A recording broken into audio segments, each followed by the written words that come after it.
Good morning, children. Today we are going to see the Thiran Chinnamalai in the year of 1756 to 1805. Born as Tirthangari in 1756 in the Mandradiyar royal family of Palayam Kottai. Thiran was well trained in Silambu, archery, horse riding, and modern warfare. He was involved in resolving family and land disputes in Kongu region. As this region was under the control of the Mysore Sultan, tax was collected by Tipu, Diwan Muhammad Ali. Once, when the Diwan was returning to Mysore with the tax money, Tirthangari blocked his way and confiscated all the tax money. He let Muhammad Ali go by instructing him to tell his Sultan that Chinnamalai, who is between Sivamalai and Sennimalai, was the one who took away taxes. Thus he gained the name Thiran Chinnamalai.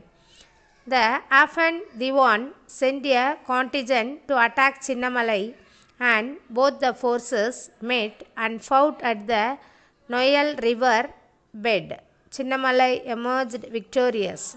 Trained by the French, Thiran mobilized the Kongu youth in thousands and fought the British together with Tipu.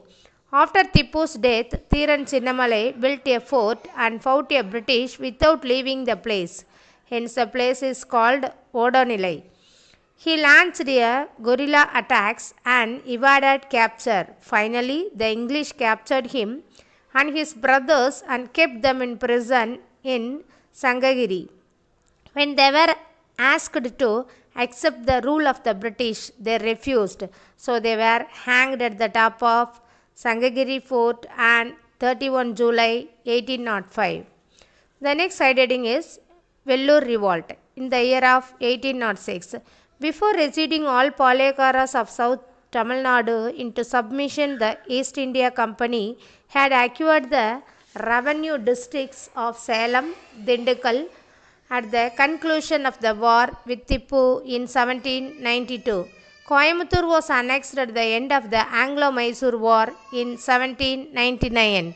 In the same year, Raja of Tanjavur, whose status had been reduced to that of a vassal in 1798, gave up his sovereign rights over that region to the English. After the suppression of the resistance of Kattabomman and Marudu brothers, the British charged the Nawab of Arcot with disloyalty and forced a treaty on him. According to this treaty of 1801, the Nawab was to cede the districts of North Arcot, South Arcot, Tiruchirappalli, Madurai and Tirunelveli to the company and transfer all the administrative powers to it. Grievances of Indian soldiers. But the resistance did not die down. The dispossessed little kings and feudal chieftains continued to deliberate on the future course of action against the company government. The outcome was the Vellore Revolt of 1806. The objective conditions for the last ditch fight existed on the eve of the revolts. The sepoy in the British Indian Army nursed a strong sense of resentment over low salary and poor prospects of promotion. The English army officers' scant respect for the social and religious sentiments of the Indian sepoys also angered them. The state of peasantry from which class the sepoys had been recruited also bothered them much. With the new experiments in land tenures causing unsettled conditions and famine breaking out in 1805, many of the sepoys' families were in dire economic straits. The most opportune situation come with the sons and the family members of Tipu being interned in Vellore Fort. The trigger for the revolt came in the form of a new military regulations notified by the Commander-in-Chief Sir John Cradock. According to the new regulations, the Indian soldiers were asked not to wear caste marks or earrings when in uniform. They were to be cleanly shaven on the chin and maintain uniformity about how their mustache looked. The new turban added fuel to fire. The most Objectionable addition was a leather crocodile made an animal skin. The sepoys have enough forewarning by refusing to wear the new turban. Yet the company administration did not take heed. Outbreak of the revolt. On 10th July 1806, in the early hours, guns were booming, and the Indian sepoys of the 1st and 23rd regiments raised the standard of revolt. Colonel Fancourt, who commanded the garrison, was the first victim. Colonel Michas of the 23rd regiment was killed next.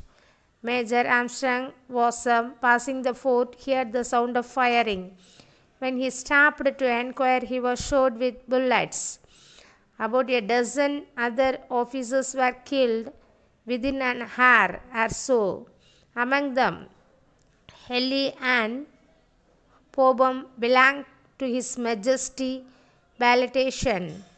Major Coates, who was outside the fort, informed Colonel Gillespie, the cavalry commandant in Arcad.